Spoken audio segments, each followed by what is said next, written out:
Predsjednik Srbije Aleksandar Vučić izjavio je danas u Kuršumliji da će Vojska Srbije uskoro imati 40 lovaca, a da je pre 12 ili 13 godina imala samo jedan avion koji je mogao da poleti. Vučić je rekao da je u vreme kada je bio ministar odbrane vojska za aeromiting imala samo jedan avion koji je mogao da poleti. Jedan lovac, ne računajući one kovčege, to vam je mrtvački kovčeg čim poletite, one 20 jedinice. Oni su bili mrtvački kovčezi i 1999. godine, ali morali smo da branimo zemlju.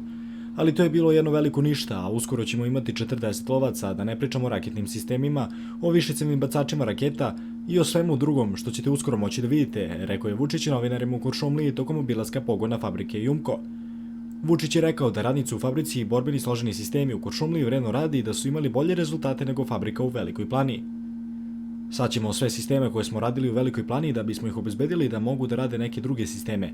Miloš 2, Lazar, za Pasarse i još neke druge stvari, šasije ili deo opreme, sve ćemo da radimo ovde u Kuršumliji, veoma vredno i dobro ljudi ovde rade zato što valjda i godinama nije bilo posla, tako da sam baš srećan, rekao je Vučić. Dodao je i da je neko morao da smisli kako da ljudi dobiju posao i da se sve obezbedi. Nije ovo od Svetog Petra došlo, nego je neko mogao da smisli i morao da smisli kako da ljudi dobiju posao i da obezbedi za to.